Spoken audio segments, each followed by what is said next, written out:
Assalamualaikum warahmatullahi wabarakatuh. Kami dari kelompok 11 izin mempresentasikan materi yang berjudul mengelola segmen berakhir batas geografis dan segmen pasar. Nah, materi yang pertama akan disampaikan oleh rekan saya. Segmen pasar regional. Regionalisasi tampaknya bertentangan dengan globalisasi. Pemasar tertarik pada pemasaran regional saat ini. Namun, karena pasar massal terpecah, data penjualan terkomputerisasi dari pemindai supermarket dapat mengungkapkan kekuatan dan kelemahan penjualan kantong regional. Dan komunikasi pemasaran memungkinkan penargetan kelompok konsumen yang lebih terfokus yang ditentukan di hampir semua lini. Strategi regionalisasi dapat membuat merek lebih relevan dan menarik bagi setiap individu. Satu studi tentang toko retail menemukan bahwa strategi pelokalan dapat meningkatkan penjualan sebesar 1 hingga 3 poin persentase. Regionalisasi juga dapat memiliki kerugian. Efisiensi pemasaran dapat menurun dan biaya dapat meningkat dengan pemasaran regional. Selain itu, kampanye regional dapat memaksa produsen lokal menjadi lebih kompetitif atau mengaburkan identitas nasional suatu merek. Keuntungannya, bagaimanapun adalah bahwa pemasaran dapat memiliki dampak yang lebih kuat. Segmen demografi dan budaya lainnya. Setiap segmen pasar, bagaimanapun kita mendefinisikannya, dapat menjadi kandidat untuk program pemasaran dan branding khusus. Misalnya, dimensi demografis seperti usia, pendapatan, jenis kelamin, dan ras serta pertimbangan psikografis sering dikaitkan dengan perbedaan fundamental yang lebih menyenangkan dalam perilaku berbelanja atau sikap tentang merek.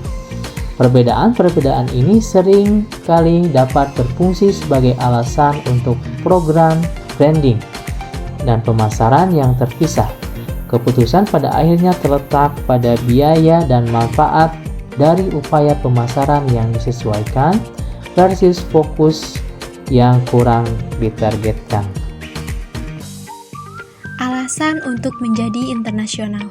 Sejumlah merek global terkenal memperoleh sebagian besar penjualan dan keuntungan mereka dari pasar non-domestik selama beberapa dekade, termasuk Coca-Cola, Cher, Bayer, Rolex, Marlboro, Pampers, dan Mercedes-Benz.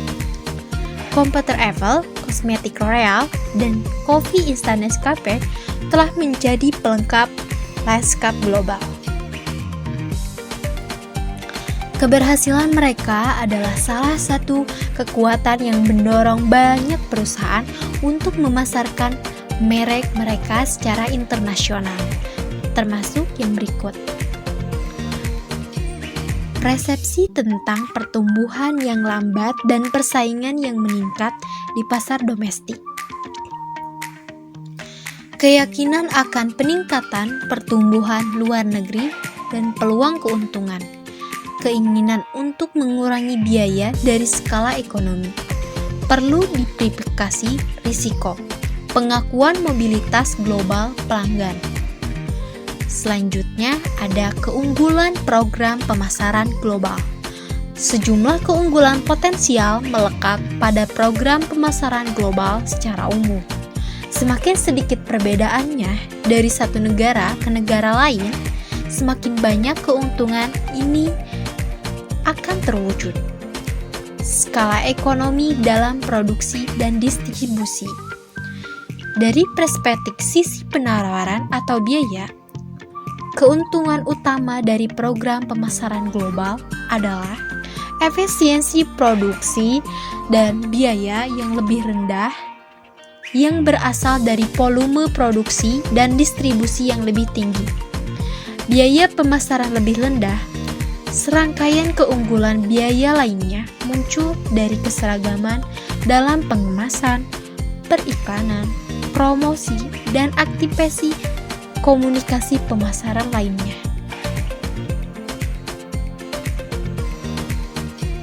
Semakin seragam, semakin banyak dan semakin besar potensi dan penghematannya.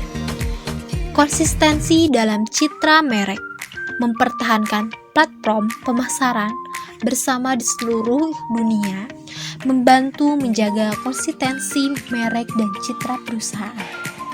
Kemampuan untuk memanfaatkan ide bagus dengan cepat dan efisien.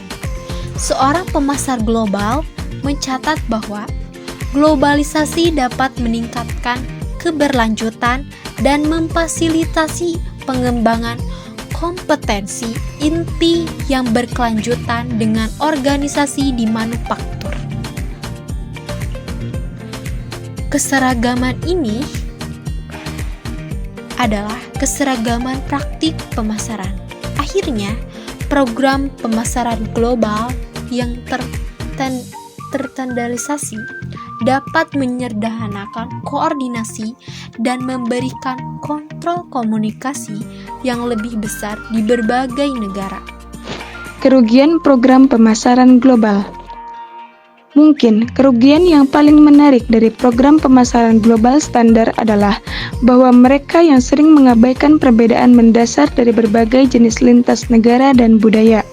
Kritik mengklaim bahwa merancang satu program untuk semua kemungkinan pasar menghasilkan strategi yang tidak imajinatif dan tidak efektif yang disesuaikan dengan penyebut umum terendah.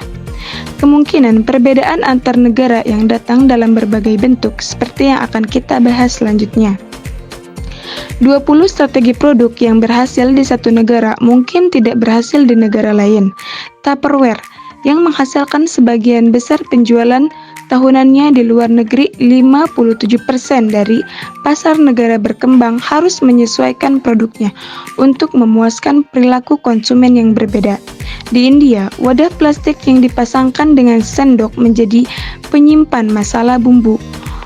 Kotak yang lebih besar berfungsi sebagai penjaga komodo yang aman dan kedap di udara di Jepang. Strategi merek global. Dalam membangun ekuitas merek, kita seringkali membuat program pemasaran yang berbeda untuk memuaskan segmen pasar yang berbeda. Kita harus menyesuaikan program branding melalui pemilihan elemen merek, sifat program dan aktivitas pemasaran aktual, serta pemanfaatan asosiasi sekunder. Perhatikan bahwa cara ketiga untuk membangun ekuitas merek global yaitu memanfaatkan asosiasi merek sekunder.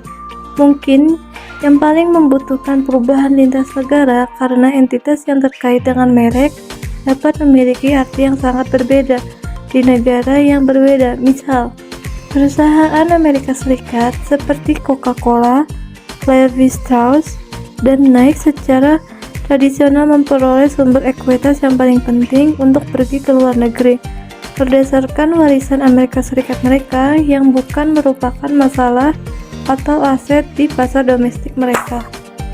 Membangun ekuitas merek berbasis pelanggan global. Dalam merancang dan mengimplementasikan program pemasaran merek global, pemasar ingin menyadari keuntungan sementara menderita kerugian sesedikit mungkin.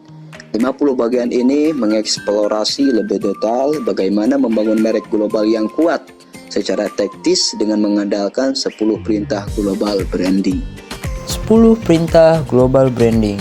Yang pertama, memahami persamaan dan perbedaan dalam landscape branding global.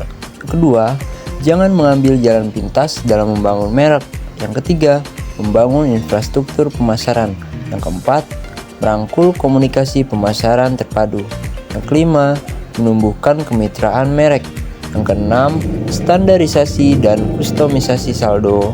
Yang ketujuh, seimbangkan kontrol global dan lokal. Yang ke-8, menetapkan pedoman yang dapat dioperasikan. Yang ke-9, menerapkan sistem pengukuran ekuitas merek global. Dan yang terakhir adalah memanfaatkan elemen merek. Thank you for your attention guys. See you. Bye bye.